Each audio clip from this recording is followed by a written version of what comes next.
உங்களுக்கும் ஸ்டாலினுக்கும் என்னதான் பிரச்சனைங்க சொல்லுங்க, நாங்களும் சப்போர்ட் பண்றோம் அப்படின்னு சேரன் விஜயை பார்த்து கேள்வி கேட்டிருக்காரு. தமிழ்நாட்டில் வர 23ஆம் தேதி சட்டமன்ற தேர்தல் நடைபெற உள்ளது எல்லாத்துக்கும் தெரிஞ்சது தான். இந்நிலையில எப்ப பார்த்தாலும் வெறும் 2 கட்சிகளுக்கு இடையே தான் போட்டி என்பதை தாண்டி என்ன திட்டங்கள் மாற்றங்களை கொண்டு வர போறீங்க அப்படின்னு மட்டும் பேசுங்க என்று நடிகர் விஜய்க்கு இயக்குனர் சேரன் வலியுறுத்தியுள்ளாருங்க. அது தொடர்பாக தன்னோட எக்ஸ் தளத்துல அவர் பதிவிட்டுள்ள பதிவானது, புதுசா கட்சி ஆரம்பிச்சு மக்கள் கிட்ட ஓட்டு கேட்க வந்தா மக்களுக்கு என்ன பிரச்சனை இருக்கு, அதை தனது கட்சி எப்படி தீர்க்க போகுது, நாட்டுல என்னென்ன மாற்றங்கள் கொண்டு வரலாம், அதற்கு தன்கிட்ட என்னென்ன திட்டங்கள் இருக்குன்னு பேசணுமா, இல்ல உங்களுக்கு ஸ்டாலின் வேணுமா இல்ல நான் வேணுமான்னு கேட்டா அந்த தகுதி போதுமா நாட்டை ஆள அப்படின்னு கேட்டிருக்காரு. உங்க இருவருக்கு என்ன பிரச்சனைன்னு எங்களுக்கு தெரியல, உங்க ரசிகர்களுக்குமே தெரியாதுன்னு நான் நினைக்கிறேன். எப்ப பார்த்தாலும் 2 கட்சிக்குள்ளதான் போட்டின்னு சொல்றீங்க.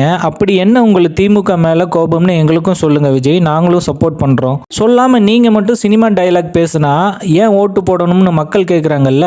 இங்க 50 வருஷமா இருக்கிற கட்சிகள் மற்றும் 15 வருஷமா மக்களோட மக்களா களத்துல நின்று போராடி புதிய மாற்றத்தோட தமிழ்நாட்டை உருவாக்க மக்கள் கிட்ட வாக்கு சேகரிக்கும் கட்சிகள் எல்லாம் நிறைய இருக்கு. எந்த விதத்துல நீங்க அந்த கட்சிகளை விட உயர்வுன்னு சொல்லுங்க.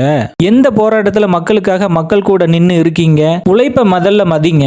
உங்க கவர்ச்சி மட்டும் மக்களுக்கான அரசியல் இல்ல. இனிமேலும் மக்கள் கிட்ட வீரவசனம் மட்டும் பேசாம ஒழுங்கா உங்க கட்சியோட கொள்கை திட்டம் எல்லா இடத்துலயும் பேசுங்க. ஒவ்வொரு தொகுதியிலையும் என்ன பிரச்சனைன்னு அலசி ஆராய்ஞ்சு பொதுவா வீராவசமா பேச இது அரட்ட அரங்கம் இல்ல, மக்கள் களம். ஏற்கனவே நாங்க 50 வருஷத்தை இழந்துட்டு நிக்கிறோம். இப்ப நீங்க வந்து ஆட்டத்தை கலைக்காதீங்க.